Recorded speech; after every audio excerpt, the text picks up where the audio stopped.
Yeah,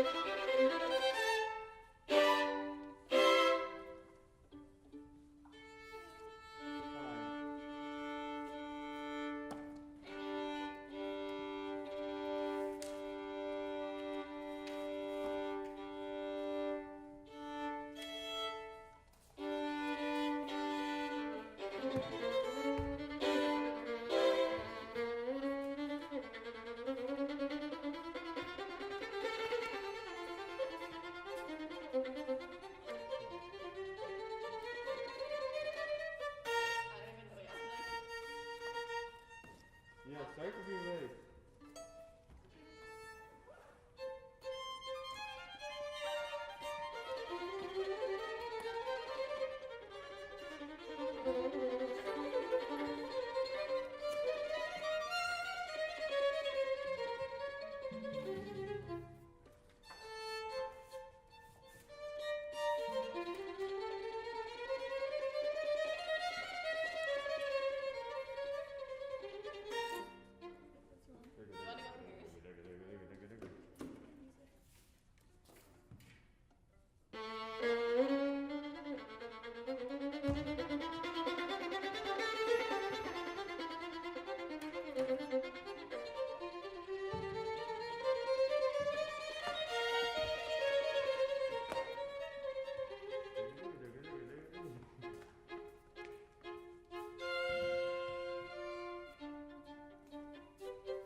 Alright, so for the microphone, I did bring the microphone. That's the reason I came a bit late. Otherwise, I would have come right back.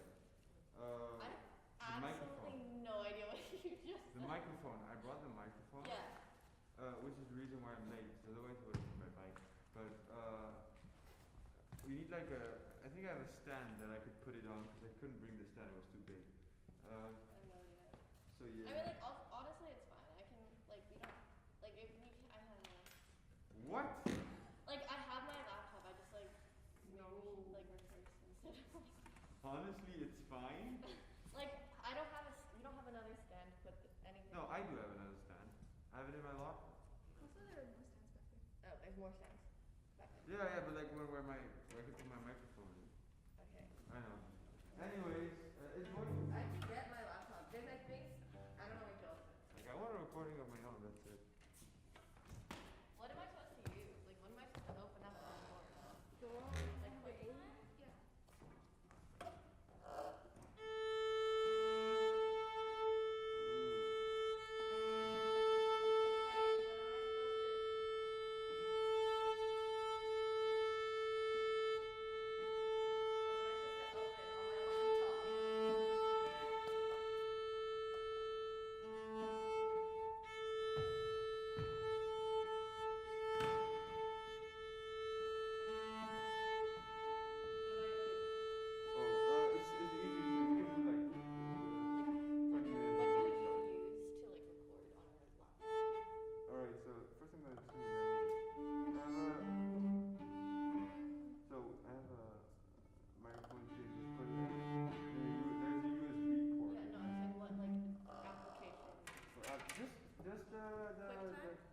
The standard one. I don't know what the standard one is. I never use Yeah, my laptop. where you record videos with. I don't record videos on my laptop. Photo booth. Photo booth. Photo booth? No, because it inverts it, right? What? I don't know. I don't record it with. I think I use QuickTime.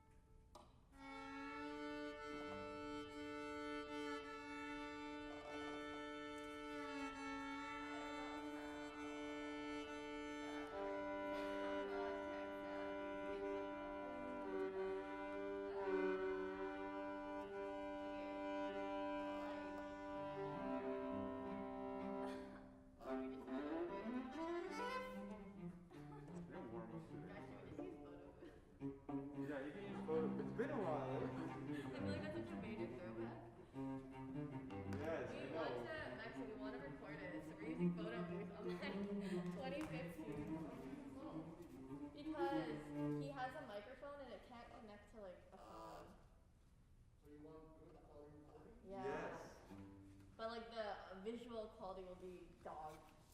We don't care about that. I feel like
There you go, and now we can test.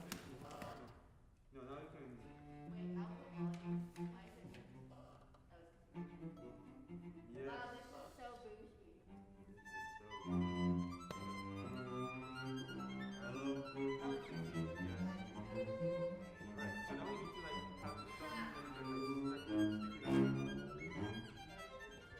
You should have effects on the. Yo, we should put all the. Wait, this looks like the back. Oh my god, this looks like the background.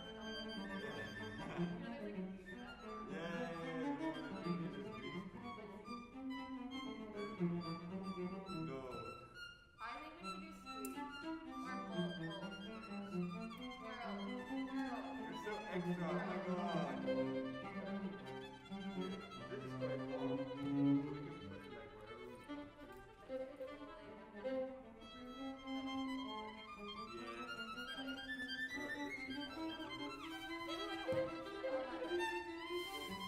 Okay, it's not that hard.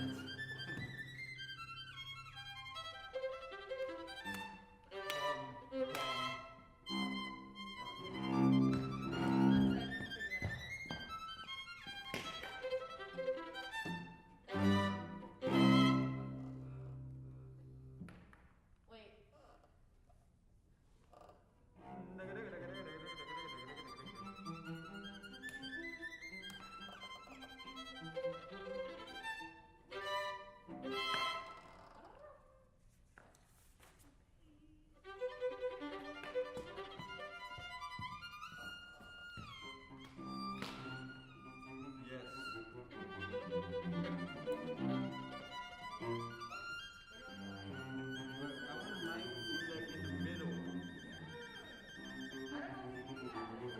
Yes. Here.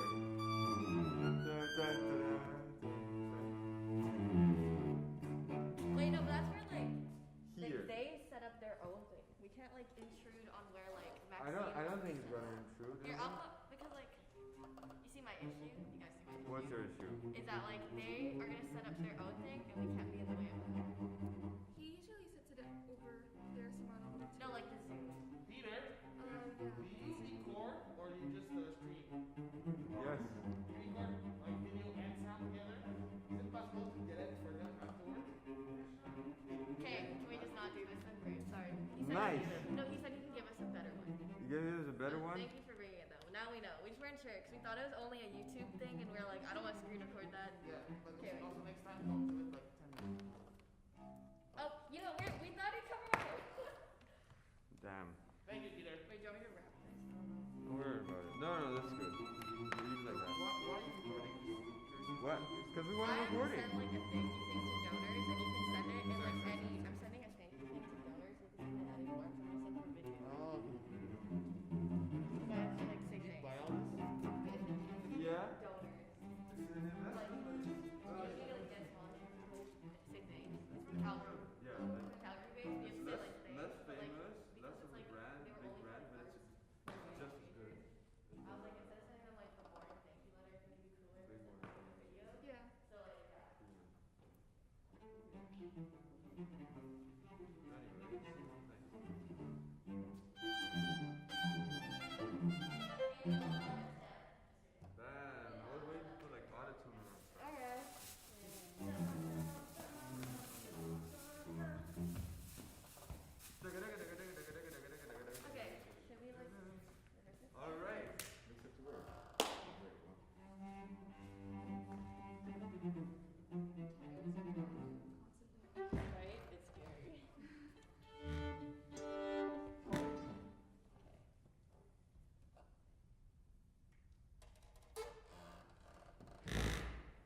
That's weird. Like, do you think she can Yeah. play without getting the ring, or like? Oh Because I man. think it's hitting the string, so it's making a tone. Yeah. And I think it's Sorry, I didn't warm up today, so It's the okay. game was No, different. it's okay. We like none of you guys. We were here for like a little bit before. That doesn't make it better. No, but now you're warmed up, so it's okay. Yeah, okay. Was the speed like at the last part too fast or? No, I think that was. It was. Was it too big of a joke at the end? Like, was it too fast? I think we Okay. need to, Yeah. Yeah, I yeah, think we need to make our pianos more like the secrets and stuff. Like what we said. yeah. Like, Yes. it could be like we have to do more. Watch out, sometimes the long notes are slowing down. Yeah. Okay. Right. Yes. Watch out for that. Right. But wait, the long notes. The person that has long notes shouldn't direct the rhythm anyways, right? Because there's always Yeah. flat notes above it. But sometimes. Shit happens. Alright, See right there. I mean, darn.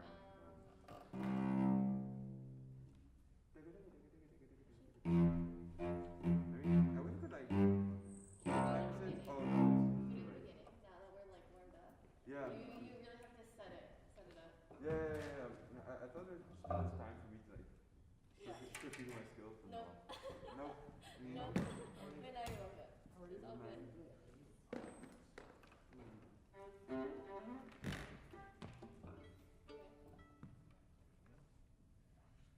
Are you doing it again? Just the beginning. Yeah, because that's I want to nail that.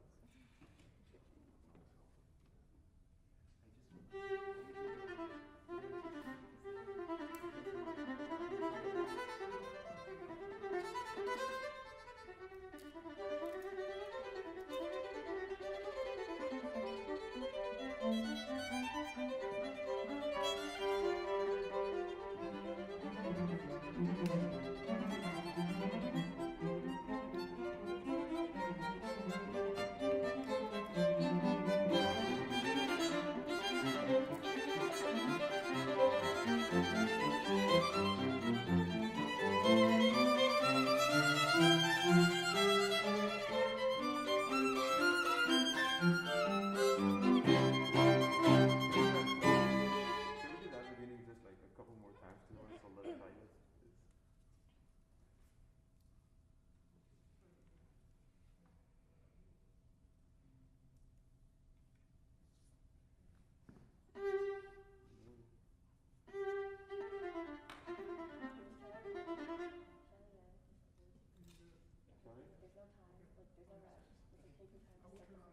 Yeah. Okay, we can try it. Well, once they're done, I think everything looks like it's working. It kind of, Yeah. Yeah. I think, like the it icon. kind of responded, so.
I'm sorry to be always the person that's upset. Yes. Okay. Haley, the parts from 31 to 35. That, yes, you kind of want to know that part because it's, I don't know. It's always us two. We're like, okay. and then Yeah, we go. sorry. If someone messes it up, like the other one got to like catch the other. Okay. No. Honestly, can we play that part just 2-3 times? Too?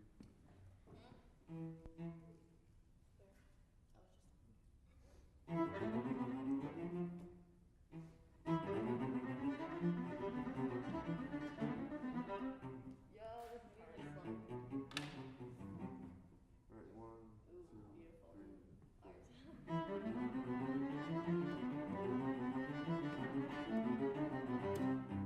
Yeah. I can do it. Yes. Alright. Give your blue shirt on. Oh. What? Give your blue shirt on.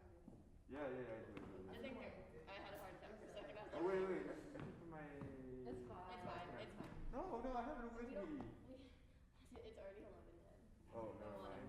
I'll be the odd one out. Get it? Yeah, it's okay. Do you want to just try the beginning? So I don't know why get I it guess on that. the first try. Yes. You cannot do it. You cannot Thank do you. it. I wasn't stressing. Now I am. It's okay. Just focus. Yes. Yeah, so we can do it. I hate that. Yeah, I hate it. exposing our imperfections. All my mistakes. Can we do it one more time now in tempo 31?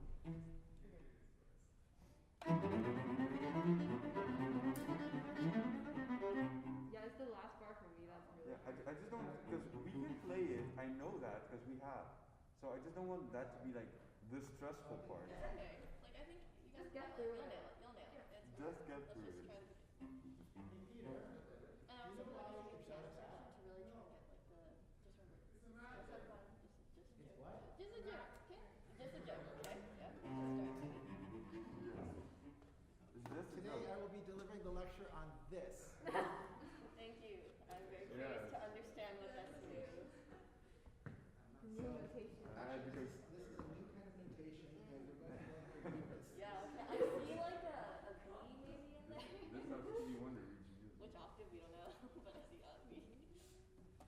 It's like it concludes the lecture, and that's why the quartet was totally wrong about it. Actually, guys, do you mind if we check the level Yeah. for a second? Peter, can we check the level of the playback? Okay, hold on. Let me just find a slide that will do that. Keynote block.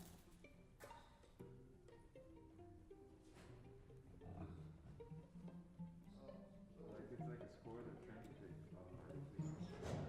It goes way faster than because that's what I want to strive for.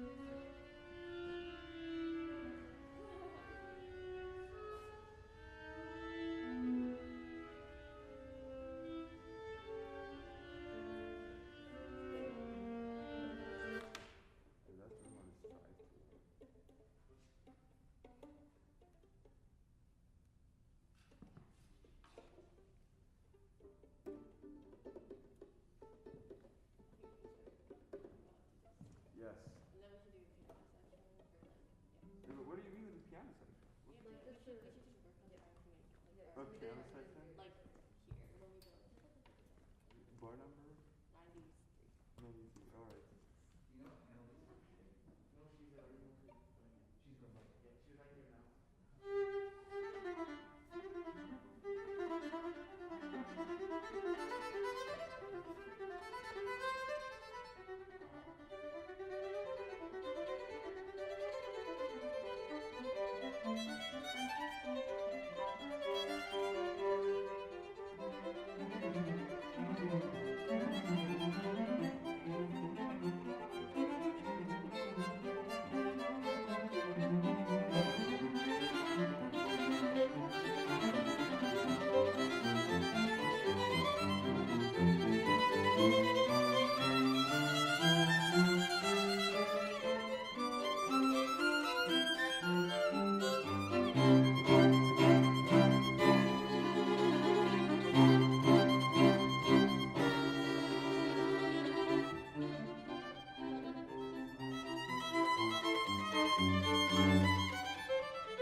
For the interest of time, I guess, I don't think we ever thought of what's the Bart 82, like that piano, for example.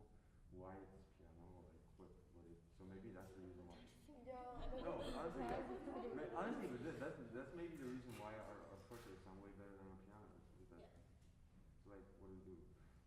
Maybe the piano can be mysterious. Yeah, like the idea. Because like if the one was mostly like jokes, like Yes. type of laugh, then it is like an inside joke. Like that's such a religion. Like we're all laughing by ourselves.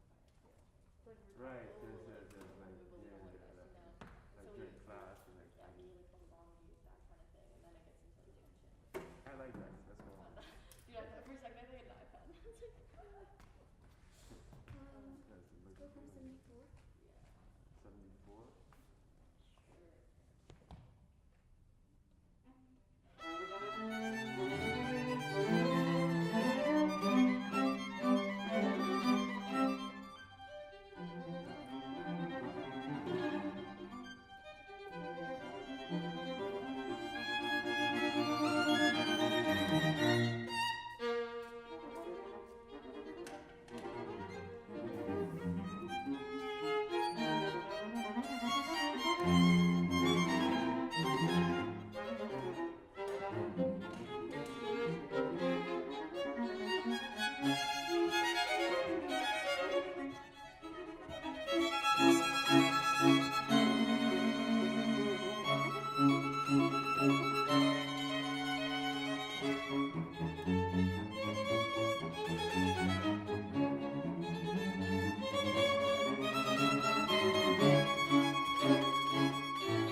Set tune 7, right? That one. Sure. Yes.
Yeah.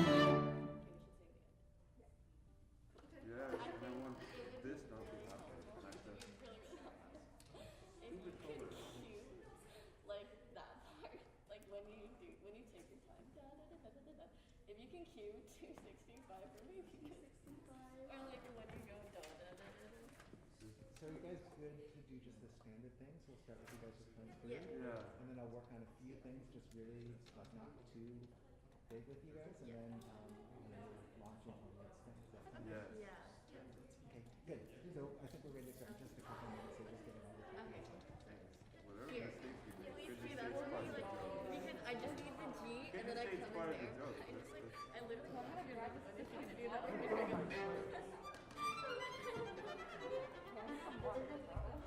Yeah. So wait, do that. Wait, just go. Okay, for the camera, are you covering this whole? Do you ever move? Because in the other one I have it Okay, broken so down, so I can anyway, find the I can notes. see But like, I like literally. Like this. Yes. Look at this go. I look at it. Except me is like great because I think it's good though. Yeah. Okay, do you guys need to tune up? Or you good? We'll just double check probably. I don't even know where Haley is. Every inconsistency.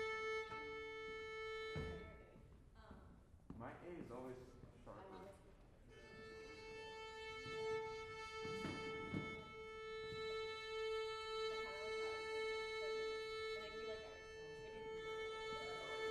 Can we do this one? Or like this thing? I think it's slightly higher.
Good morning, everyone. It's great to see all of you here, those brave souls who made it in live here to Walter Hall. It's great to see all of you. And all of you online, welcome. It's wonderful to see all of you virtually as well. We're going to continue our series now on Beethoven. It's been a couple of weeks, which is good because we had that really big movement to work on over the last 2 weeks. The last one was Beethoven Opus 59, number 3. So we're going to do our usual model of the class. We're going to start with a performance of it. And remember, this is just not meant to be like a concert performance, but this is 2 weeks of good work. I've been listening to you guys, really good work. And we're going to play it through, and then we'll work on it a little bit, and then we will turn our attention to the new things for Beethoven for this week. So we're going to start with these guys playing the last one of Opus 59, number 3.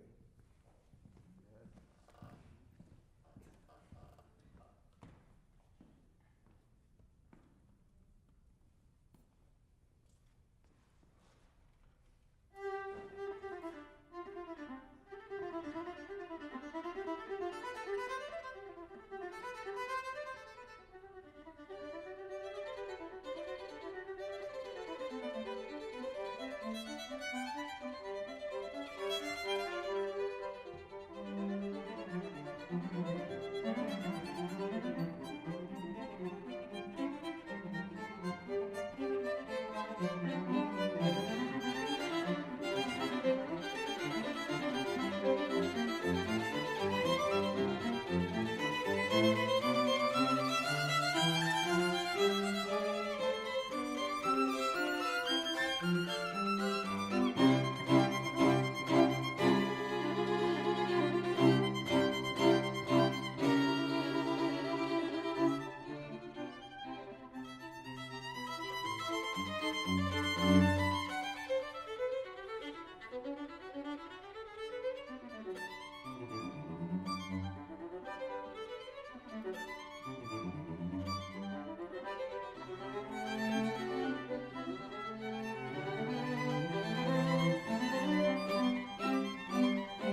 Wow,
that was so good, guys. So happy with the way this class is working out. I hope you guys are too.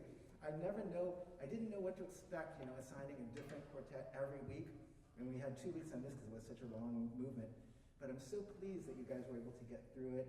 And really, actually, this wasn't like work in progress. Really, actually give a creditable reading of that. That was really fantastic.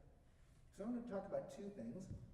And they're kind of like basic string things that will help this to have even more impact. So the first thing is, and I was, on my way here, I was thinking, I should have brought a violin, because with all this COVID stuff, I'm probably not allowed to actually touch instruments. Do you guys know what colle is? Colle articulation? Does anyone know what that is? Okay, so this is like a true test of teaching ability. Like if I can show this without touching an instrument. So Joel, can you do a demonstration for me? So put your violin up. Is it like slightly on the string? Yeah, so what it is specifically is, just pick a note, a C. We've been in C major, so good, C on the A string. And just play the C first of all. Okay, now what I want to do is to get you to click the beginning of it. So do you know how to get the, kind of like put weight in the string without moving the bow? And then at the same time that you release the bow, you release the weight, so there's a little bit of a k at the beginning. That's it. That's colle. That's colle, right? Okay, so colle is really important. It's one of these like fundamental skills, and you can apply it all over the place. But it's really important for clarity. Do you hear how it gives almost like a consonant sound to the beginning of the note?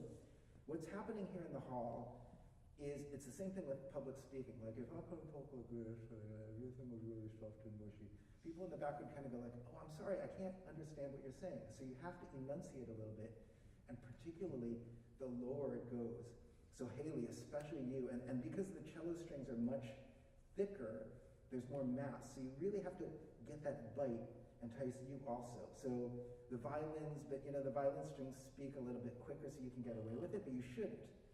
So everybody choose a note in a C chord. Let's have you guys do C's. Oh no, so C, G, E, C. Okay, can you guys all play the note?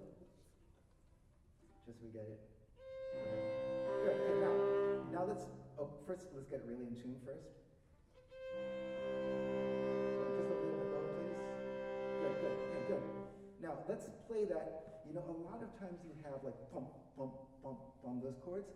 Can you just do that? And we're gonna just kind of like jump, jump, jump, jump, but give me lots of bite on it. Make sure that you, actually before we do that, just do one. Just go pump with bite. Now do you hear, first of all, can you hear this knot together? So when you do collate, it's very helpful because if you don't do it, you're kind of like, and that's just a nice soft beginning to the note, and you almost can't hear if you're really together or not. And that's a lot of what was happening. So that the ensemble, like you guys stayed together really well, but as I was listening carefully, I didn't feel like the notes lined up exactly, And that's what we want. We want to have a really nice clear edges. It's like making it in focus. So can you do once more? Same notes, same pitches, and just give me like a bump, but really clear beginning to the sound. Good, so much better.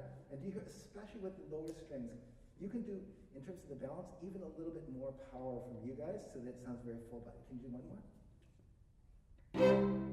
Good, that sounds much better. Do you hear the difference in the hall?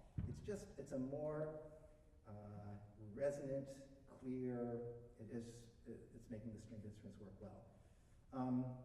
Okay, now this is important for ensemble, it's important for energy, and it's also important for dynamics. Because one of the things that I was thinking as we were playing through, I said, wow, it's going so well.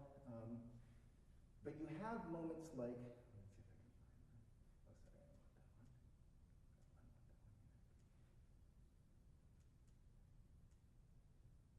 this one. Okay, so you're kind of crescendo, crescendo, crescendo, and then you'll have a fortissimo, right? Like for this spot, for an example, right? And that somehow has to be an arrival. And the problem is, we're playing, and what's left? Like, do you really have dynamic left? So what you need to do on those fortissimo moments where you're arriving is to make sure everybody gives that kind of attack, because that gives you, it's like superpowering the notes. It gives much more power. Actually, since we were playing C's, let's go right there, right at that spot, go right on the fortissimo, and let's hear how powerful the quartet can be. So you guys were playing hard the first playthrough, but I think if you use this collé, it's going to make it even more crisp. Can you all find that spot in your parts? For sure. Wherever it is.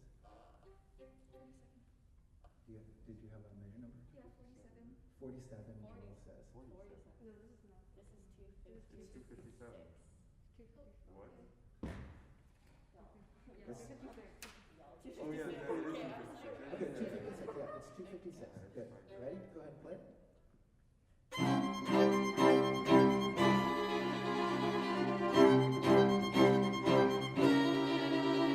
Good. So clearly the chunk, chunk, those can use a lot of collé, right? But even the da-da-da-da-da-da-da-da-da-da-da-da-da, it's not as if you have to consciously collé each note, but it needs to have enough both pressure and presence that's articulated, so it's not going da-da-da-da-da-da-da-da-da-da. So the bow is going to really grip the string.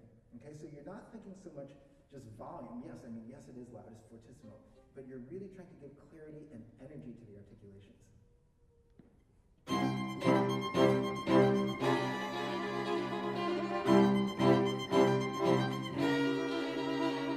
Okay, so Joel, even those da-da-da-da-da-da, maybe not so off the string, like staccato, but you get that, because you're trying to get that crispness. I hear what you want, but do it going da-da-da-da-da-da-da-da-da-da, that kind of collé articulation. Can you do one more time? And can you hear how this is like getting more and more energy? It's not necessarily louder.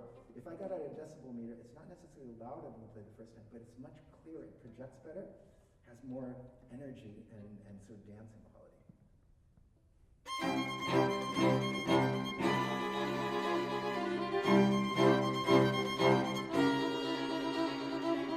Good. That's so much better, and the balance is a lot better too. I can hear the bass and the middle voice is much stronger. Now, this colle actually applies not only in the fortissimos, it does especially in the fortissimos.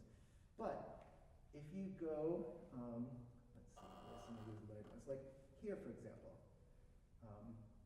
After the big fermata here, do you see these piano ones right here with the staccatos on them, the little half notes? Those sound really good with colle also, because it makes them kind of like buoyant. They sound almost like pizzicatos with the bow. Can you try that after the, I don't have a measure note, do you? 210. Okay, so 210, and especially the people who are playing the half notes, try doing colle to give them this nice crisp, bouncy feel.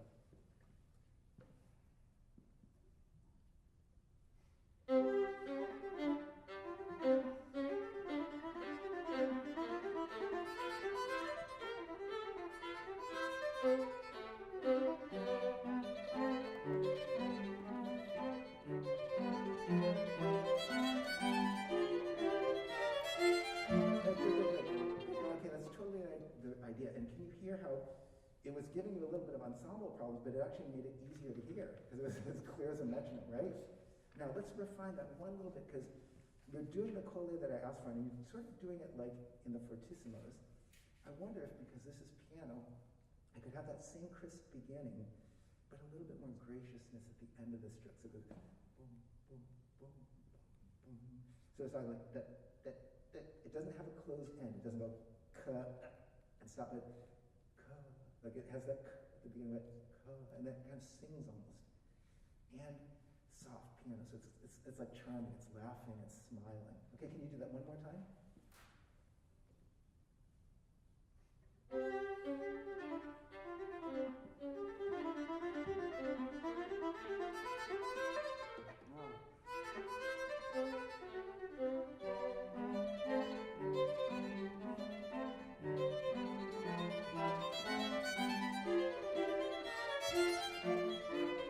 Good. That's so good. And keep doing it, especially in the lower two strings.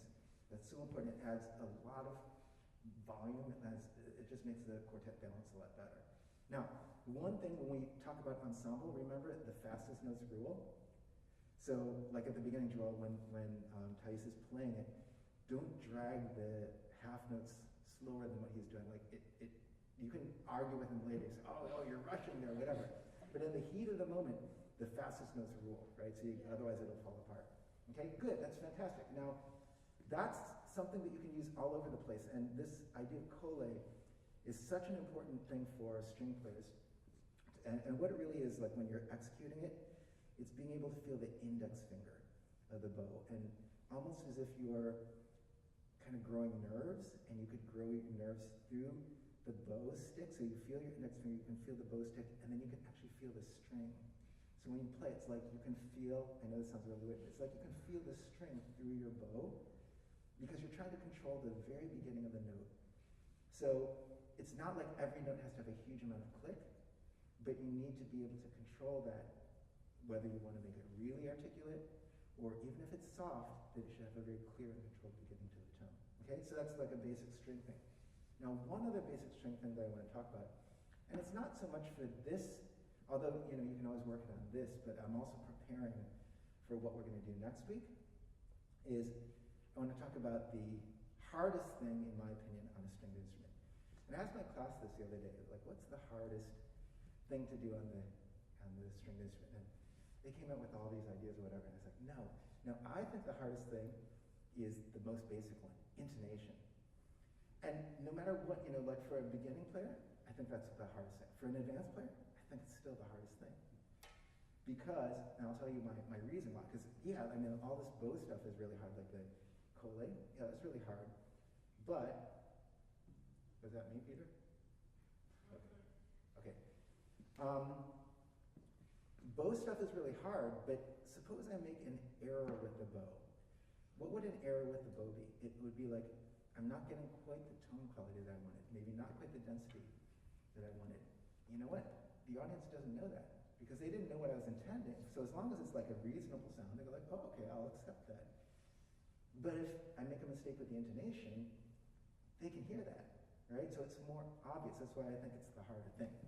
So what I want to do is just to talk about how you tune a chord in a string quartet. And I should say that in my experience, string quartet is the most challenging of intonation kind of environments, but it's also the one that will help you develop your intonation the most. So if you guys use string quartets really properly, it will help you to improve as an individual player, right? So let's start with the basics. When you take any pitch by itself, it's neither in tune or not out of tune. It just is. It's just a pitch. You accept it. Intonation is always the relationship between two pitches, right? So, and it could be also not only the vertical relationship, but a horizontal relationship. So for example, if I play a C, then I play some other notes, and I play a C again, if those two C's don't match, then I consider it out of tune, right? So, in a string quartet, what you always want to do is to listen down to the bottom. So let's take, since we're doing C major, we've been playing C major, let's just take a C major chord for practice.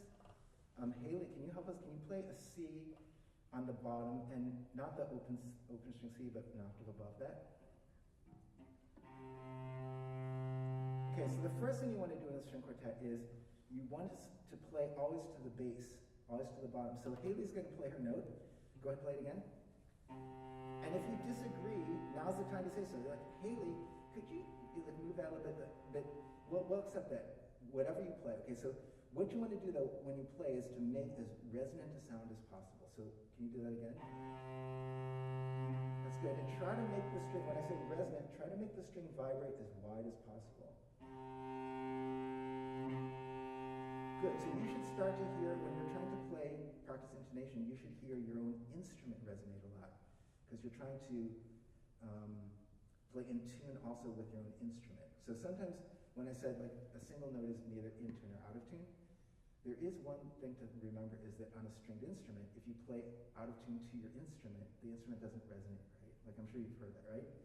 So you want to try to choose, like in this case, the C, so it's really resonating with your open bottom C, open string, and you want to make the whole thing vibrate as much as possible. Good, and so what Haley does with her bow is actually really important too. It's not just where the left hand is, but she's got to get a note with a lot of core, right? So can you do that again? That's right. Okay, so let's add another octave. So just for voicing, maybe Joelle, can you play the C that you were playing on the A string? So first Haley, go. Good.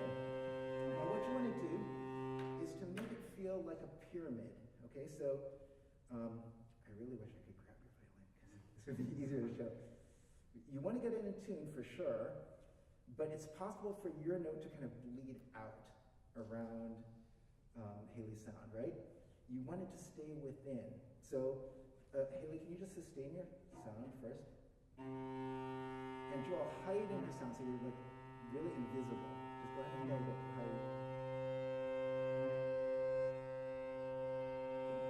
Get the pitch so it's like really dead inside, so it almost sounds like it's just an overtone of things. So keep playing. Good. And you can make kind of a fuzzy sound that needs more bow. And keep listening for the pitch, so it's really good. It's getting a little flat, Joel. That's better. Okay, now, what I want you to do, keep sustaining, Haley, and what I want you to do is expand your note until it just reaches the boundaries of where Haley's playing. So it's possible to like stick out. And there are times when you would want to stick out, but you also want to know right where the boundary is so you can just be full within her overtones but not spilling over. Can you try that? So get it really in tune. A little lower, Angel. Yep, better. You get it? You get it? Not so low, too low, just a little high. There, and right there. Can you hear it? So remember, this is what's interesting. Joelle's like really listening to herself, and she's like, oh, I'm not comfortable there. It's not where you think it should be. It's against the environment, right? Intonation is never one note. It's the environment. Okay, so once more, Haley. Sorry, keep going. We're going to make you work a lot because you're the bass. Sustain. Good. Now expand your sound. That's good. So that's starting to stick out to me just a little bit. So you want it to kind of, again, it's like you're within the overtones but not spilling out. Okay. Does that make sense? Yeah.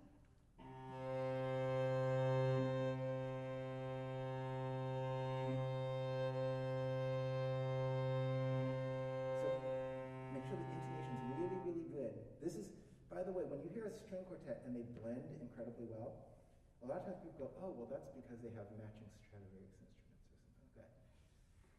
That helps. Okay, if you hear a quartet and they have matching Stradivarius, I'm not going to lie. I mean, that helps. But what it really is they got great intonation because all the notes blend really well together. Okay, so I don't want to belabor this point, but so do once more, Joel. So get really well in. Good.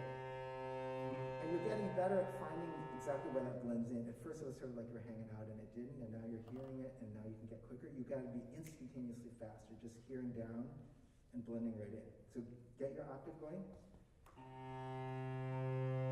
Tyson at a G.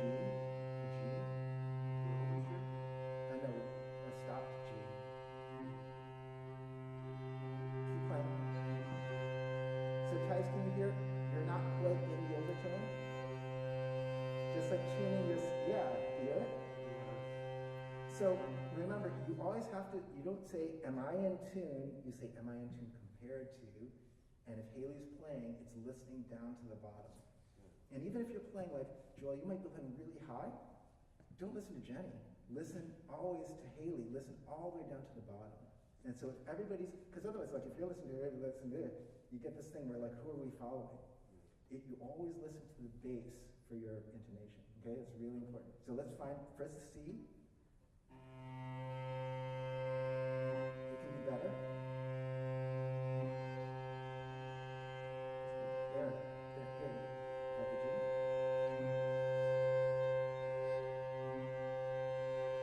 See how it's good. But keep going. I'm not trying to skip. You hear it kind of lock and focus, and you're going to have an E.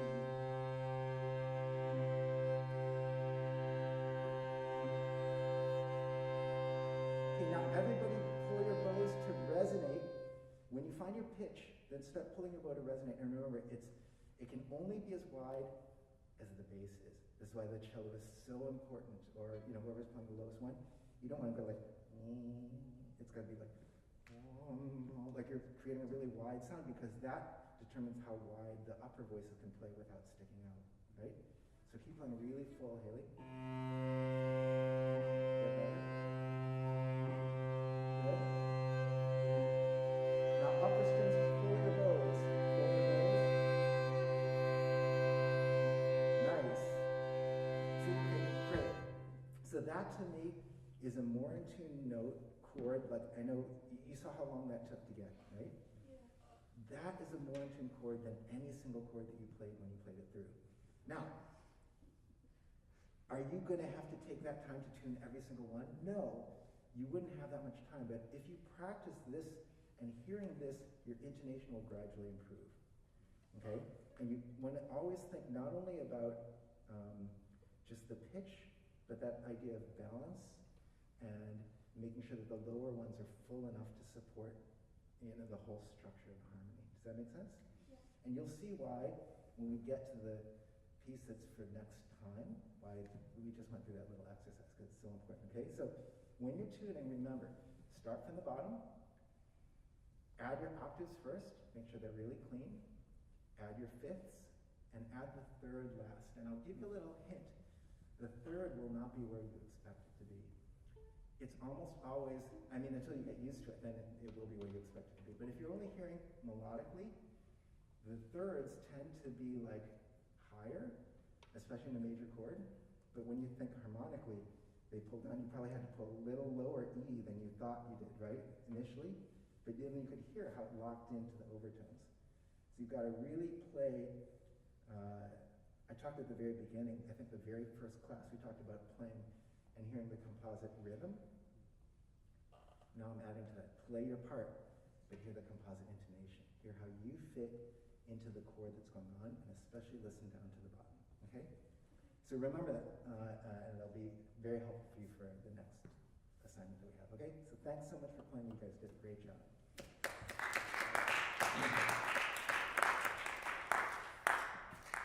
Okay, so as soon as these guys clear the stage, then I can take off my mask, and we're going to talk about what we're going to cover this week.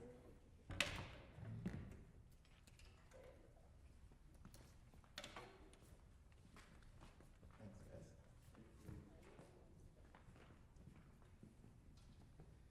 So today we're going to be talking about Beethoven yet again, for the third time actually. And you might ask yourself, why are we spending 3 weeks on Beethoven? We haven't spent 3 weeks on any other composer, Haydn and Mozart, and we won't be spending 3 weeks on any composer for the rest of the year. Why 3 weeks on Beethoven? Well, I think there's a couple of reasons. First of all, the quality of the music itself.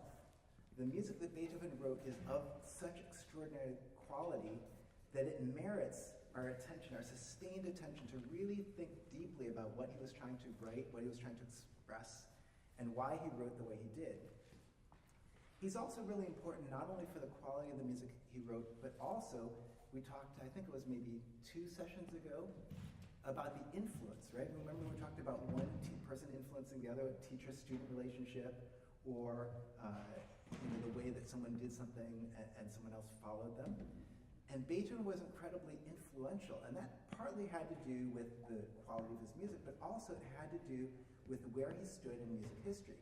So Beethoven represents not only the culmination of the classical style that we were talking about with Haydn and Mozart establishing in Vienna this school of expressing yourself, these expectations, the way that the music is structured, we talked a little bit about that, the harmonies, even the ways that you would express yourself. And Beethoven represents the summation of that. We saw that in his early quartet, in Opus 18 number 1 that we looked at. But Beethoven, especially in his later works, begins to set the stage for a new style of music, which we'll start looking at in the next couple of sessions, which is the Romantic period. So Beethoven stands right at the intersection of these two different styles, and it's his music that bridges the two styles. It's in many ways, he, through the things that he wrote and the way that he expressed himself, made that transition.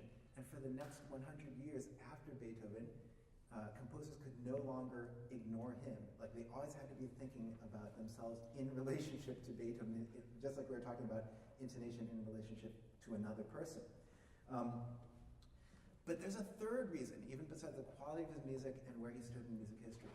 Beethoven assumed almost a beyond music importance, and that had to do with the image of the artist in 19th century Germany.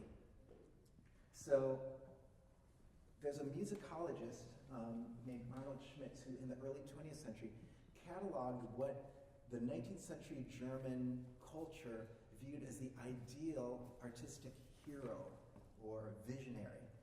And you'll see that Beethoven actually fits these models. He's a child of nature. Beethoven was so inspired by nature. He loved to go for walks. He loved nature itself. You might have heard the Sixth Symphony, which has the pastoral, because it was so inspired by nature. Beethoven was a revolutionary. We saw that this week, right? This massive fugue from Opus 59, number 3, blew away anything that we looked at a Mozart fugue for a last movement, right? And then this one was so much bigger and grander, just like the revolution that was going on in France. Like, he was shattering expectations of what people thought music should be. And then Schmidt says a magician and a religious leader or prophet. And you might be thinking to yourself, okay, I get the first two, but Beethoven is magician, Beethoven is religious leader. Well, let me show you from two names that you might recognize from 19th century Germany what they said about Beethoven. The first is Franz Liszt. He says, for us musicians, Beethoven's work is like the pillar of cloud and fire that guided the Israelites through the desert. That's pretty religious. His obscurity and his light trace for us equally the path we have to follow. Wow. that's assigning a lot of weight to Beethoven, isn't it? You're like, I never heard about this Beethoven in church that I went to. Richard Wagner says, the effect on me of hearing some of Beethoven's music was indescribable. To this must be added the impression produced on me by Beethoven's features. So he's talking about the way that Beethoven looked. He said, which I saw in the lithographs that were circulated everywhere at the time. I soon conceived an image of him in my mind as a sublime and unique supernatural being. Wow, there's magic, right? So this is the way that people were talking about Beethoven. Do you see how, like, beyond even music, beyond the scope of music, people considered Beethoven, he was like a hero. And if you look, even after Beethoven's death, on the left, a statue was erected in Bonn, his birthplace, and in Vienna in 1845 in Bonn, and 1880 in Vienna. Statues are really relegated to like political leaders or war heroes or something. Like, since when does Beethoven get a statue so soon after his death, right? So you can see the outsized image that he had, even beyond the sphere of music. Sure, within music he was considered one of the leading figures, one of the most important figures, but his fame had spread, and he fit this romantic ideal of what a sort of a inspired romantic artist should be, artist visionary. So this is Beethoven. However, in the time that we're going to talk about today, Beethoven's fortunes had changed somewhat. So yes, he was revered within Viennese culture, within the scope of musicians. Yes, he's one of our greatest composers, but you know what? Actually, tastes were changing, musical tastes were changing. And by 1815 or so, people liked to listen to Italian opera. And Rossini was the leading composer. People are, oh yeah, Rossini, we need to hear, it's like anything else, right? You want to hear what's new. And even though Beethoven had been writing good music, it's like, oh yeah, we've heard that. We don't really want to hear that anymore. What's new? And so people really wanted to see Rossini, hear Rossini. And at the same time, Beethoven's traditional support mechanism had changed. So we talked, I can't remember if it was last time or 2 times ago, about how when Beethoven came to Vienna, he had patronage. The aristocrats supported him. Some of them even got together, if you remember, and gave him an annuity, a salary every year, not even necessarily to write music. Just like, we want to be part of what you're doing, Beethoven, and here you go. We're just going to give you money every year so you can live and just do your thing and write us glorious music. But these aristocrats started dying. Kinsky died in 1812, Lichnowsky 1814, Laubkowitz in 1816, and another of his patrons, Razumovsky, went back to Russia in 1814. So Beethoven suddenly starts to feel a little deprived of his traditional means of support. At the same time, we talked last time about Beethoven's increasing deafness. And this is not just sort of like a medical condition for Beethoven, because it affects his whole interaction with society. And in the absence of hearing aids or medical therapies, he basically got shut off more and more from the rest of the world. And he had acquired, by the middle of the 1810s, by around like 1815, 1816, 17, he was starting to acquire a reputation as kind of a little bit loopy. In addition to being deaf, it was probably caused not only by his personality, but his deafness. Like, he was kind of like antisocial. He would do rude things. He would go into restaurants and like walk out without paying the bill, or he would have arguments with people, or he would walk down the street shouting in a loud voice because he couldn't hear himself, or singing in kind of like an off-key sound, and his hair would sometimes be all messed up, and people thought, man, this guy's going crazy. He's like the crazy, like, yeah, maybe he's a genius in music, but he's kind of weird and antisocial. He even got arrested one time. The police picked him up because he was looking in windows and they thought he was like a street person. So Beethoven is getting increasingly isolated individually. And during this period of time, this is the music that we're going to look at this week, because he begins to write some of his most important and yet abstract music. So it was, in a certain way, the driving away from society that prevented him from following any other trends. There were other musical trends going on. Beethoven couldn't follow them. He couldn't participate in them.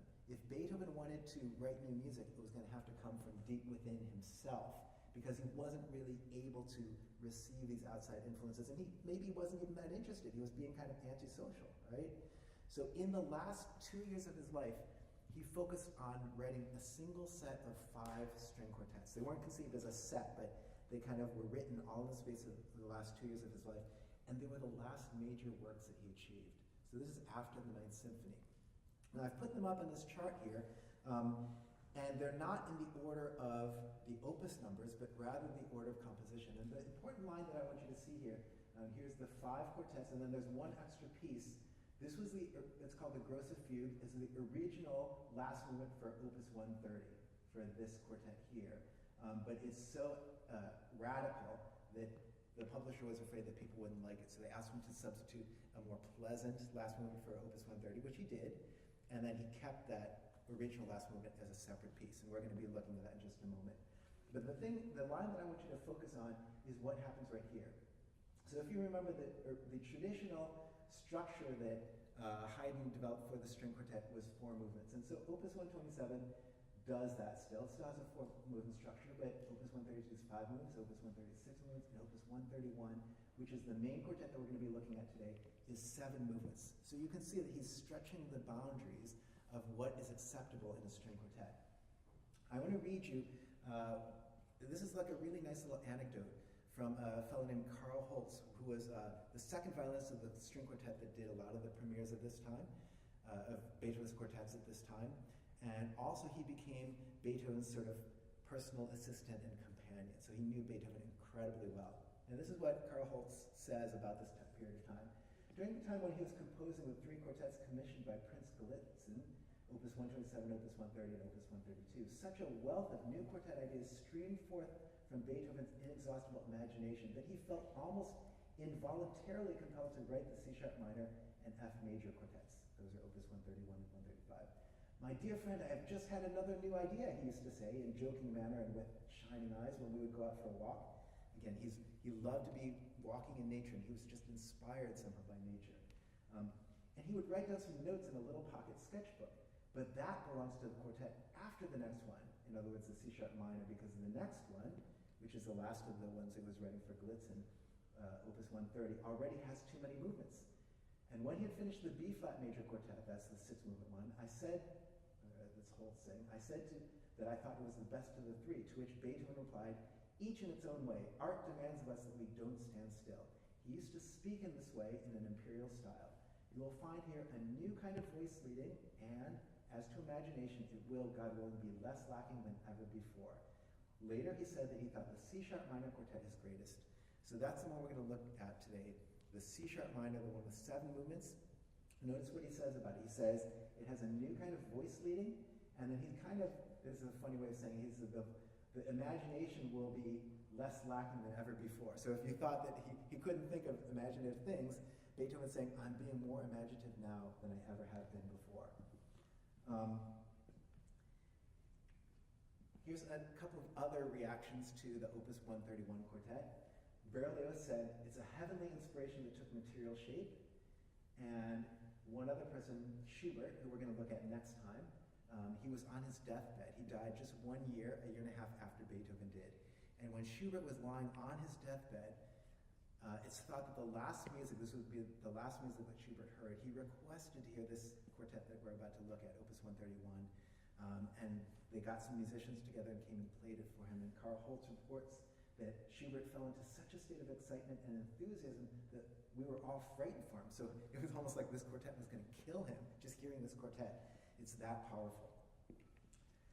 So what Beethoven is doing in Opus 131, we talked about how the number of movements is increasing. He's struggling with a problem that all artists face, and that's the tension between unity and variety. So if you're a creative person, you want to always come up with new ideas and okay, I could do this, I could do this, I could do that. And the problem is that if you think of too many new things, they all sound random after a while because there's nothing drawing them together. On the other hand, if you did everything so drawn together, it could become boring because you have no variety. So do you see that kind of tension there?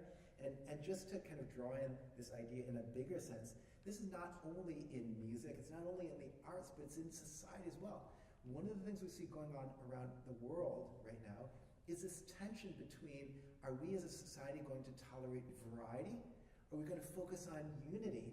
And you see the struggle not only south of the border right now in the American election, you see it in Europe, you see lots of these far-right governments, and it's saying, like, are we going to try to preserve the past and just, like, hold on to it, or are we going to allow new things in? And it's a struggle. It's a very frankly, it's a human struggle, because we like familiarity, right? But if we like familiarity too much, it prevents us from making any progress because we can't change.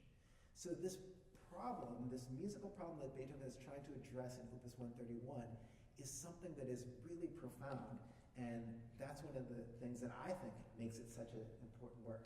So what I want to do, I'll tell you what I was thinking about when I put this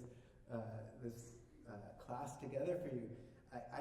My wife is a dentist, and I tag along with her sometimes to these dental conventions. And what happens in a dental convention is people get up, it's like a science fair, and one person will get up and they'll show like slides of their work and then explain what they're doing, and everyone goes, oh, lovely, and then you never knew there could be so many things about teeth. They'll spend days doing this. But one guy got up, and I thought it was kind of a really arrogant thing to do, but in a sense it was really cool. He got up and he just made a slideshow of his cases. He didn't say a word. Just flipping through. He just let his work speak for itself. He didn't say a word the whole time. And that was very confident in a way, but I have to say it didn't educate me. So I was like, okay, that looks good, that looks good. But he thought his work was so good that it would just speak for itself. So I was thinking, like, for this class, maybe we should just sit down and listen to Opus 131, 40 minutes long. Like, that would be the class. And then I thought to myself, well, but then I wouldn't do anything. So here's how this class is going to work. I'm going to talk about 131, and then your assignment, I've never given a homework assignment, but your homework assignment is to find some time in your day in the next week when you've got 40 minutes, uninterrupted, like when you can be really quiet and go look. Maybe you can pull out a score, maybe you can choose if you want to or you don't want to with a score, but I want you to sit down and listen to Opus 131 from beginning to end. And I'm going to talk a little bit about what I want you to listen for in it, but you can hear it however you want. Don't be afraid if there's parts that you don't get at all. It was that way when it was first written. People were thought, like, what? What's Beethoven doing? Schubert, I think, got it as a fellow composer. I think some of the ideas in there excited him so much, right? And other composers since have also recognized that. And as I said, Beethoven himself considered this quartet his greatest string quartet. So the first thing I want to look at is the sources of unity. And in order to do that, I hope you had a cup of coffee or something, or a good night's sleep last night, because I'm going to get a little technical about what the source of the unity is, and we're going to go a little bit far afield. So we're starting with Bach. We've not addressed Bach because he didn't write any string quartets. Remember, Haydn started the idea of the string quartet, and Bach was before. But Bach wrote a very interesting piece at the very end of his life, which is oftentimes performed by string quartets, and it's called The Art of the Fugue. And basically what Bach wanted to do was to encapsulate everything that he had learned and thought about fugues. And this was the year before he died. So this is in 1749.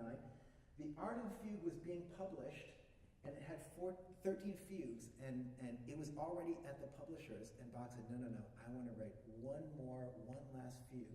And so the fugue we're going to be listening to is the 14th fugue, and Bach does something really cool.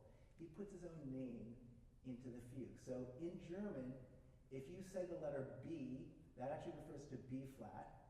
A, of course, is an A, C is a C, and a B natural is H. So using B flat A, C, B natural, when you say those note names in German, it spells Bach's name. So it's like, okay, I'm going to write my own name into the music. And let's listen to that. So it's going to start, I've teed it up so it starts right on that. The viola will play Bach, and then you'll hear all the other instruments come in and continue on for a little bit. And we know that Beethoven was aware of this, by the way, because in 1825, one of his sketchbooks actually contains some material where Beethoven himself was thinking about writing an overture on BACH. So remember when Beethoven went to Vienna the first time, remember to receive the spirit of Mozart from the hand of Haydn, do you remember that flowery thing? What did he do? He went to study counterpoint, which is writing fugues. And so of course, not only growing up playing well-tempered clavier, but in his studies he would have been very aware of these pieces, but we have actual documentary evidence that he knew about the BACH, and he was thinking about it in 1825. So let's listen to it first. Oops, Peter? He needs... Sorry, I'm going to go back just so we can hear that again from the beginning.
You might be wondering why the music stops there. Well, this is the manuscript to it, and again, it was written in the last months of Bach's life. Right here, in the manuscript, in the hand of Bach's son, CPE, it says, in this fugue, while working on this fugue, in which the countersubject, the name Bach appears, the author died. So this is poignant, and it's not as if, like, Bach is writing and he drops dead right at that point. He had a little bit of an extended illness towards the end of his life, and you can see from the handwriting is still strong and clear. So it wasn't like literally he dropped dead, but it was unfinished. And that makes it, to me, extra poignant. And it was beautiful. Like I hope you could, I let it play a little bit because it's just such a beautiful atmosphere. And it's kind of poignant that that's one of the very last things that Bach ever wrote, and he left it unfinished. So Beethoven's knowing this, he's thinking about this. And remember, in 1825, we have the sketch of the overtures, and we know that he was thinking about it. You know what else he was writing in 1825? He was writing Opus 130, one of the last string quartets. And so this comes from remember I told you that there was the discarded last movement of Opus 130, which became, it's called the Grosse Fugue, which became Opus 133. This is how it begins here. And maybe I'll let you hear it first, and then we'll talk about it, and then I'll play it again.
Okay, so that's how it starts, and you can hear why early listeners or the publisher thought that might be incomprehensible to people.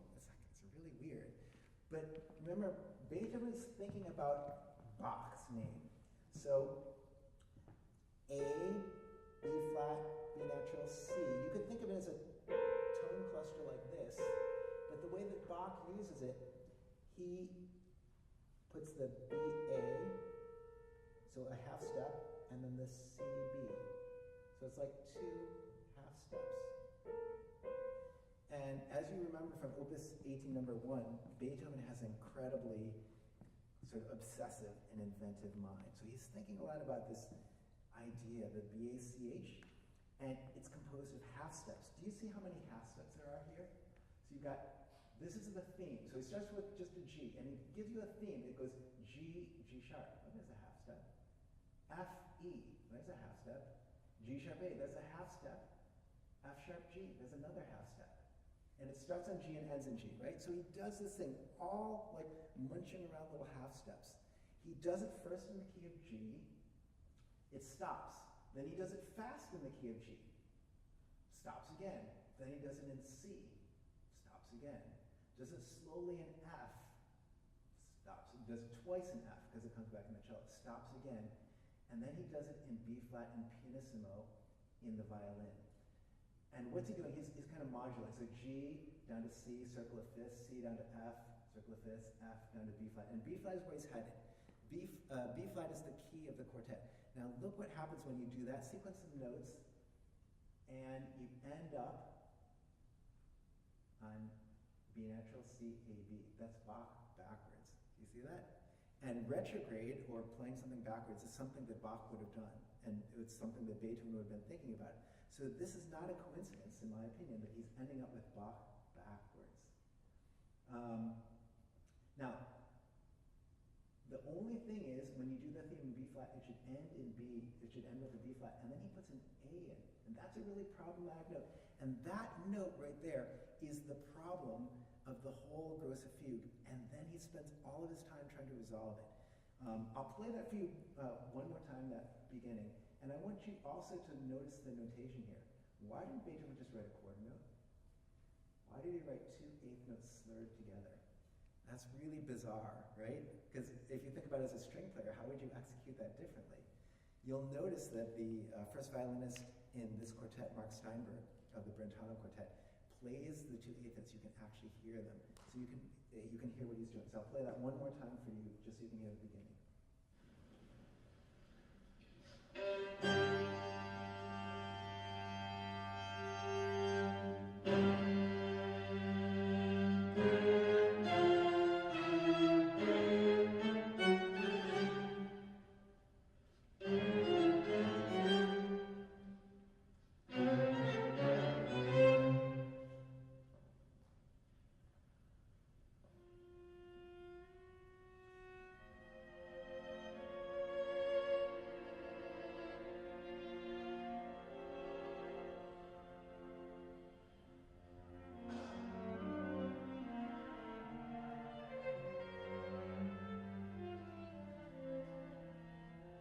Here comes the important statement.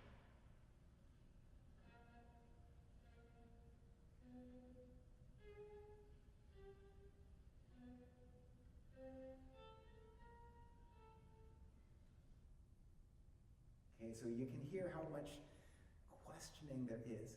Now, I'm going to skip over a lot of stuff and just jump to the end of this. And the Grosse Fugue is long, so like 10 minutes later, you hear the end. And we're going to jump now to this spot here, and this is very close to the end of the whole movement. And you'll hear the theme come back in B flat, just what we just heard, in fortissimo, and then he extends it. And he starts lightening up, and we hear the theme in B flat split between the violins, and you'll hear that he's now resolved it to B. So the C-H-A-B, and ends, and it cadences, except here, we've got a deceptive cadence. So it still hasn't ended yet, and then a little bit more, and finally it does end. It actually resolves harmonically, but it's in the wrong spot rhythmically. But you're safely home at this point. So I just want to play for you how Beethoven resolves this idea, the BACH in retrograde, proving that he was thinking about this in 1825.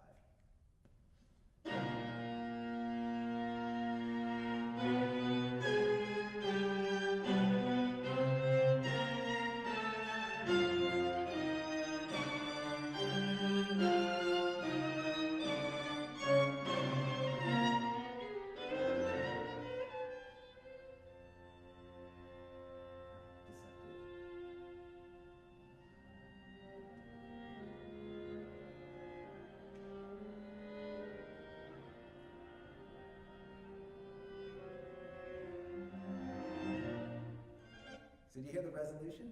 And the resolution comes right at the moment when Bach's name has been spelled backwards. Whoa, big brain, as my son would say, big brain. Beethoven's got big brain going there. I wanted to point out one other thing. Do you remember the weird notation there? Look what happens here. When the theme comes back, what's going on?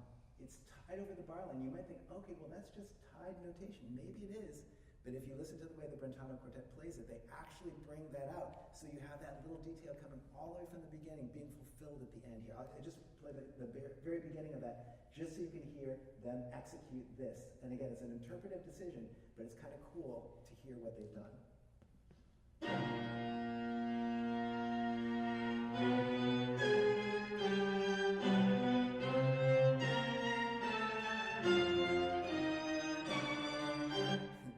Did your teachers ever tell you not to count with your bow when you were a little kid? The Brentano Quartet is counting with their bows, but they're doing it for a musical purpose. It was clearly a conscious decision, and that's the reason why they did it. Kind of cool. Okay, so knowing that Beethoven's thinking about Bach a lot at this time, let's now look at the quartet that I wanted to, is your assignment to go listen to. So Opus 131 starts out with this theme, and he's using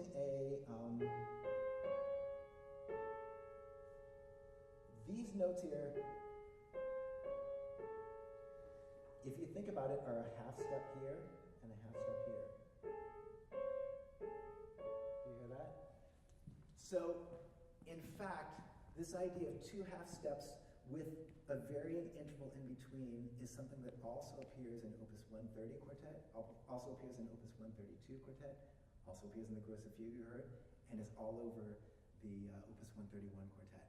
So that's where I think it came from. We have no way of proving that, but kind of knowing the way that Beethoven's mind works, you can see that connection of half steps moving close together, and you can just kind of imagine the gears of Beethoven's conversational mind working. So let's hear how this opens.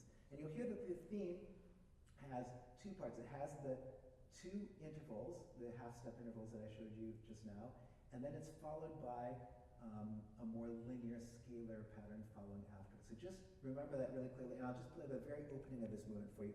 Opus 131 begins with a fugue, just like Bach.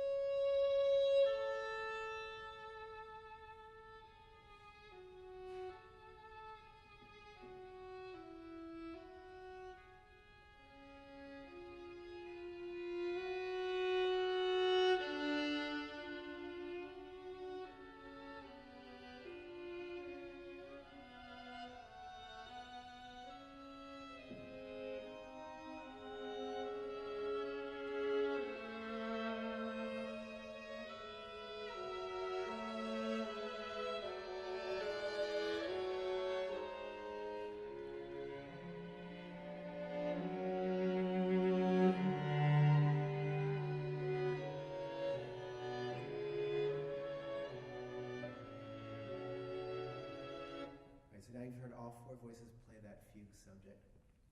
Do you hear the brooding quality of this emotionally, how it's kind of sad?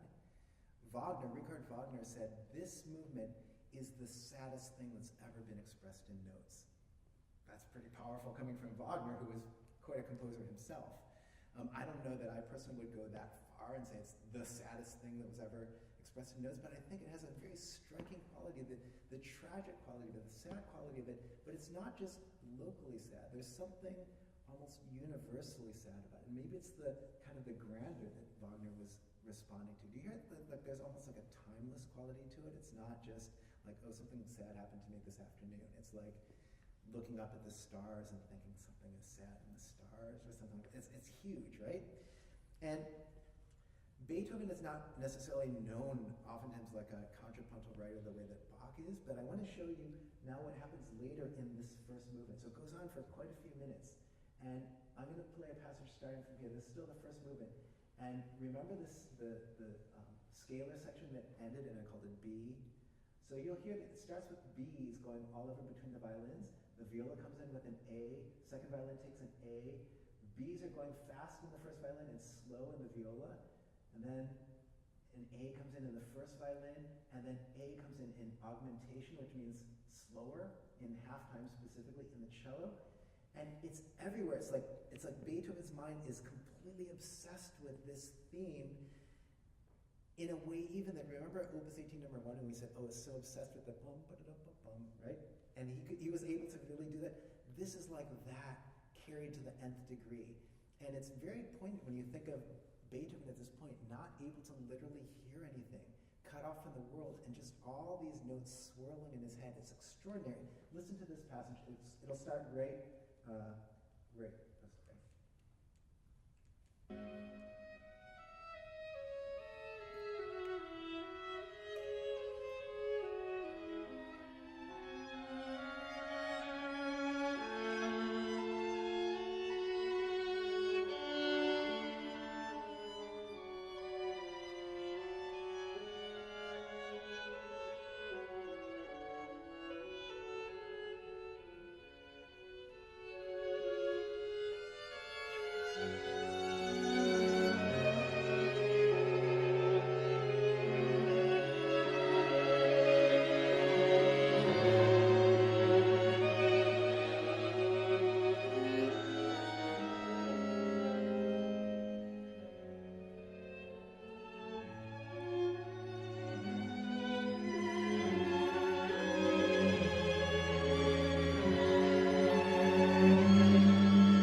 You can hear how expressive this music is. This is not just intellectual music. It's soulful music at the same time. It's incredibly dense intellectually, but at the same time incredibly expressive. So you can hear why other composers responded. Like they could hear how difficult what he was doing, what he's achieving is so great on so many levels. Well, so that's holding the whole first movement together. Remember, this piece, by the way, I don't know if I mentioned this, it's 7 movements, but it goes without interruption. So there's no breaks between the movements. By the time you reach the last movement, this music comes, and I'll just play it for you.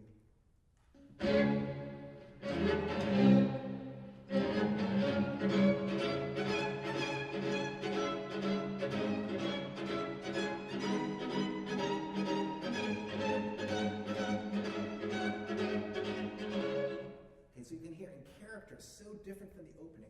It's driving, it's relentless, it's off to battle, it's overcoming, kind of like the middle period, heroic. But if you look at this here, it's the same notes, it's the same, right? It's the same notes. And then a little bit later, he actually comes to the exact same rhythm. He puts the notes together, and he has the tail. Here's the B tail. I'll play it for you just from the beginning. And so even though the music sounds completely different and it fulfills a completely different place in the structure of the piece, he's still thinking about that same theme. And it's just like Bach, like these ideas are percolating in his brain and coming out in all different ways.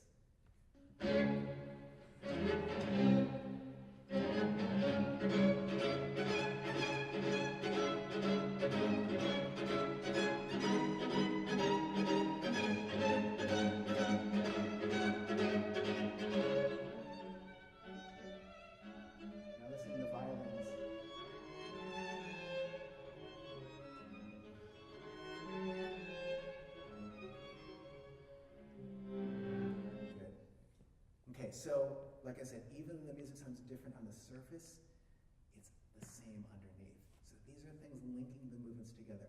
One other thing I want to show you linking really briefly is some of these transitions between movements. So this is the transition from the end of the fugue to the second movement.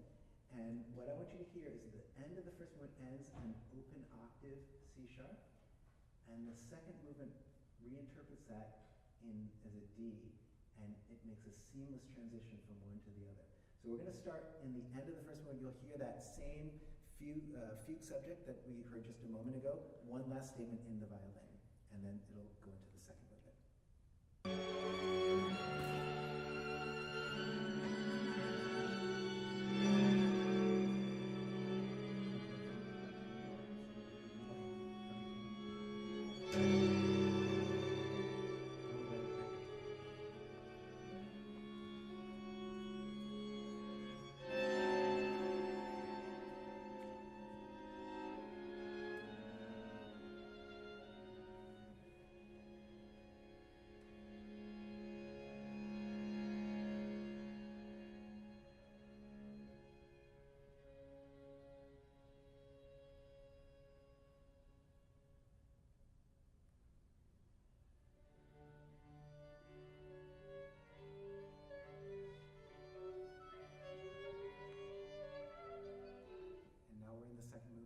he's eased his way in.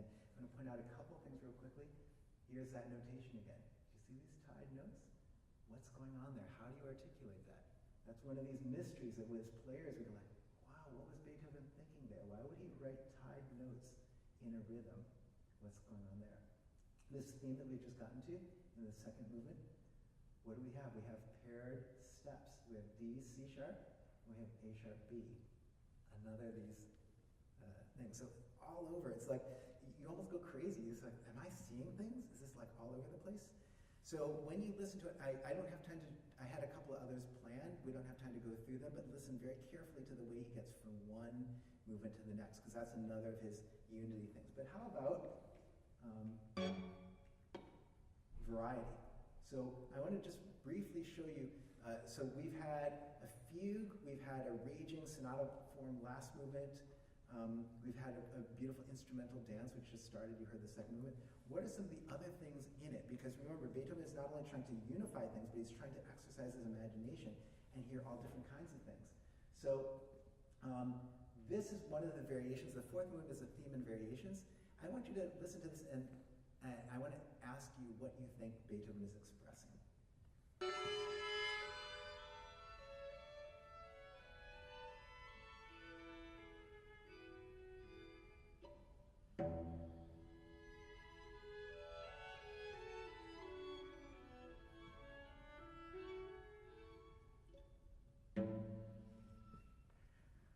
I don't know about you, I think that's comic. I think that's like a clown showing up. It sounds like really charming and sweet, and then the cello goes, bam! And then if you listen a little bit later, the violin's gonna do the same thing. And it just comes out of nowhere, it's random. So either, like, is Beethoven completely losing it? Is he going crazy? Or is he actually expressing almost comedic things in the midst of this very serious piece? Here's another thing that's different. This is another of the variations. This is the fourth variation of the fourth movement. And I want you to listen to how tranquil, still, almost religious this music is.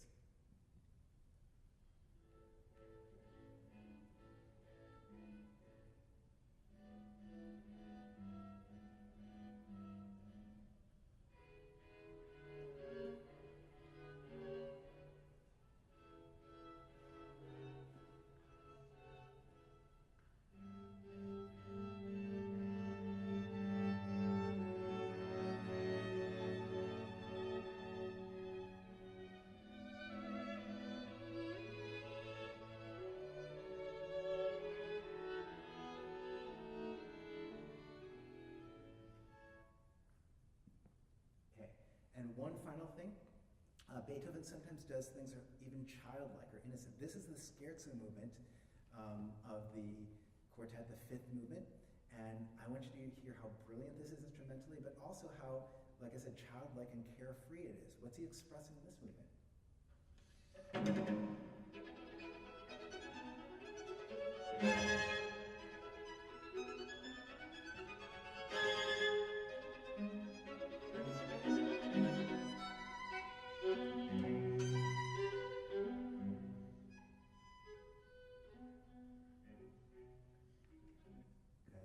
One other thing that makes Opus 131 amazing is the difficulties that Beethoven has written into them. So in this scherzo movement, I want to show you just one of the difficult spots. I had others planned, but there's just so many things to talk about in Opus 131. We don't have time to talk about all of them, but I'll just show you this one because it's like really amazingly radical. You heard how fast it is. I want you to look at this passage right here. Do you see this in the score? Basically, he's making people play one at a time, but there's continuous quarter notes all the way through. And I'll tell you from personal experience, this is a terrifying moment. Because not only do you have to go like lightning and fit in perfectly, but he's marked it pianissimo.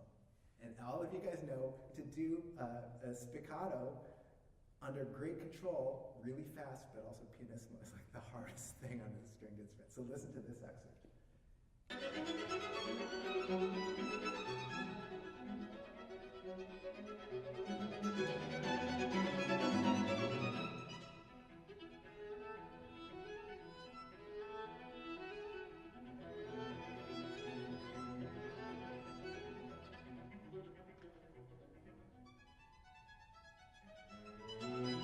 Okay, good. I'll tell you, like for a live performance, that was pretty good. It was okay. But you can hear some recordings that are unbelievable. That just sound like clockwork. Like you cannot even hear that it's more than one person. It's amazing quartet virtuosity.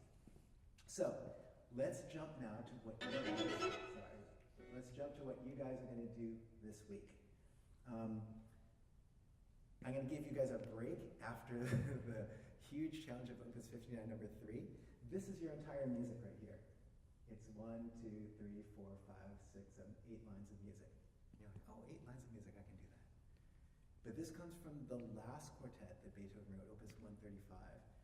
And so the difficulty is not in playing the notes, although, I mean, the notes are not easy, but it's in capturing the spiritual aspect of what Beethoven was doing here. Play just a little bit of it so you can get the idea.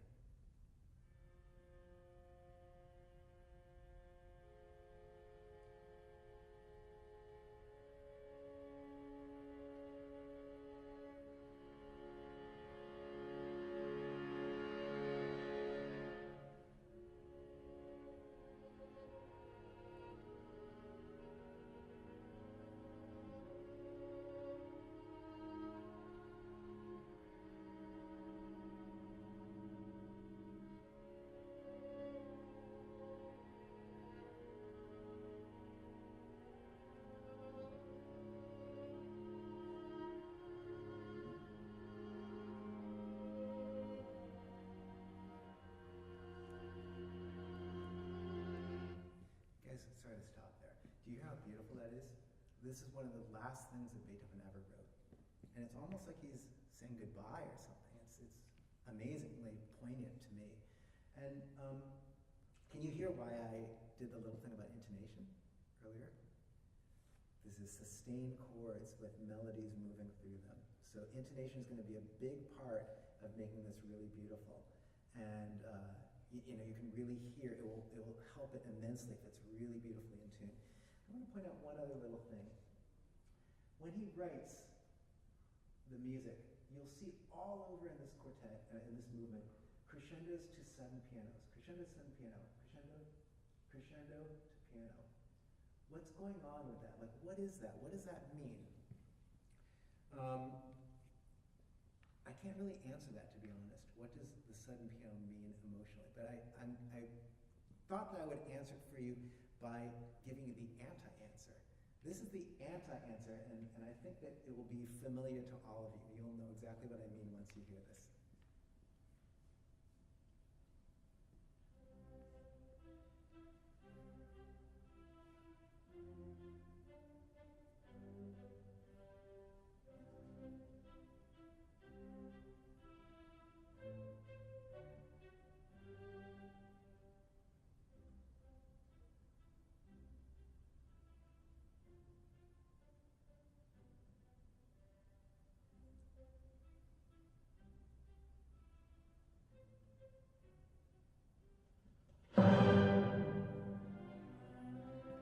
So Haydn's Symphony number 94, the surprise symphony, that's the surprise moment there of that symphony. That's why it's called the surprise symphony.